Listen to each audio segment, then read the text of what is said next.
Welcome to the Explainer. Today, we're diving into the essential toolkit for any serious Angular developer, TypeScript. Look, it's the language that powers Angular, right? But there's a world of difference between just using TypeScript and actually mastering it.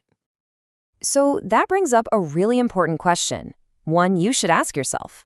Are you just kind of getting by, or are you really unlocking all those killer features that make your Angular projects safer, cleaner, and just plain more professional? Let's explore how you can make that leap.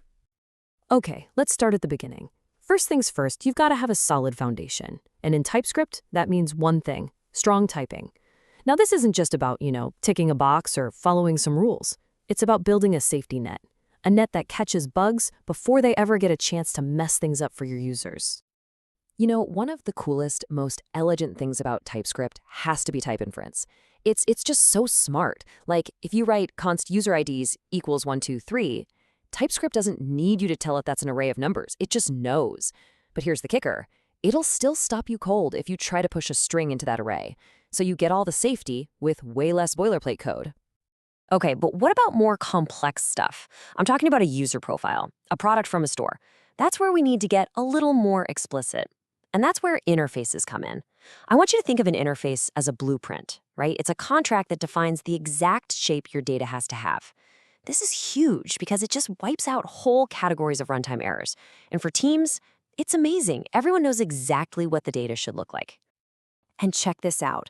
This is the perfect example of that safety net in action. On the left, you've got the JavaScript version. Honestly, it's a ticking time bomb. That add item method, it'll take anything, a number, a string, you name it.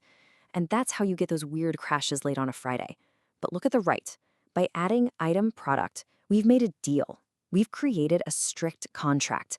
And now the compiler is our bodyguard, making sure only real, valid products ever get into that cart. That is a massive win. All right, so we've got our foundation poured and set. Strong typing is in the bag. Now it's time to level up. We're going to start unlocking some of TypeScript's real superpowers, the advanced features that let you write incredibly flexible and reusable code. First on the list, and honestly one of my absolute favorite features, is generics. Generics are just perfect for creating things that you can use over and over again. Think about a service that fetches data. You don't want to write one function to get users, a totally different one for products, another for articles. That's a nightmare. With generics, you write one function, and it works for all of them, all while staying completely type-safe. And this code right here shows you exactly what I'm talking about. See that T in the angle brackets? That's our generic placeholder. It basically means some type. So when you call this fetch method, you just tell it what you're expecting. Maybe it's a user, maybe it's a product, and TypeScript makes darn sure that what you get back is exactly that type. All of a sudden, this one little method becomes this super powerful, super safe tool for every single API call in your whole app. Okay, next up, utility types. So if interfaces are your blueprints, think of utility types as your power tools. They let you grab an existing type, like that product interface we talked about, and just tweak it. You can modify it on the fly to create a new, slightly different version without having to write a whole new interface from scratch.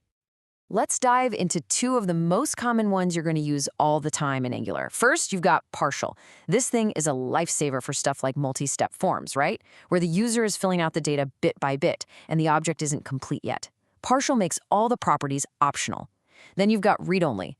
This one is fantastic for protecting things like configuration data or the initial state in your store. It literally makes it impossible to accidentally change it. So this is a really big deal. How many times have you seen code that accesses object properties using a string, like user.name? We call those magic strings, because if you make a typo, say user.name, the compiler has no idea, it just fails silently, and your app breaks at runtime. It's so fragile. But with a tool like the keyOf operator, you're telling TypeScript, hey, the key I'm using has to be one of the actual property names of this object. No more typos, no more runtime surprises. It makes your dynamic code 100 times safer.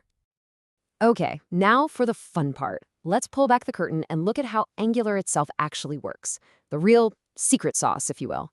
And at the heart of its architecture is this TypeScript feature that, honestly, it feels a bit like magic: decorators. Yeah, so think of decorators. You see them everywhere. Add component, add injectable. Think of them like special instruction labels you stick on your code. Now, the decorator itself, it doesn't actually run the code inside your class. What it does is attach metadata. It's like a sticky note for the Angular compiler that says, hey, compiler, This class right here, treat it like a component. It's how a plain old JavaScript class gets its Angular superpower. And really, the whole process is that simple. You pop the decorator on top of your class.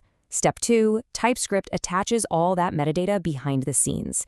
Then Angular comes along during compilation, reads that metadata, and poof, your class gets its superpower. It becomes a component, or a service, or a directive. It's such a clean, declarative way to tell the framework what to do.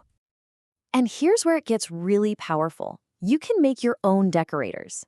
Look at this example. We've made a super simple @log decorator. You can slap this onto any method in your codebase, and now, without changing a single line of that method's logic, it will automatically log when it's called and what arguments it got. This is an amazing way to handle cross-cutting concerns like logging or analytics without cluttering up your actual business logic. So, let's take a breath. We've gone on quite a journey here, right? We started with the absolute basics of strong typing, and we've worked our way all the way up to the advanced stuff like generics and decorators.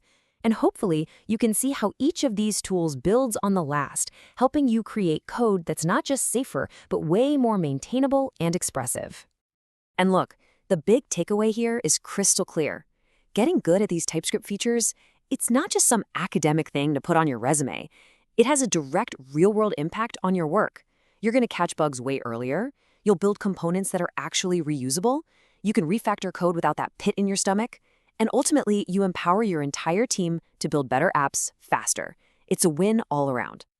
Okay, so here's the challenge I'm leaving you with. I want you to think about a project you're working on right now. Pick one component, one service, anything, and ask yourself, how could I apply what we just talked about? Could an interface make this clearer? Could I use a generic to make this more reusable? Maybe a utility type? Because look, the path to mastery isn't some giant leap. It starts with one small step. What's yours going to be?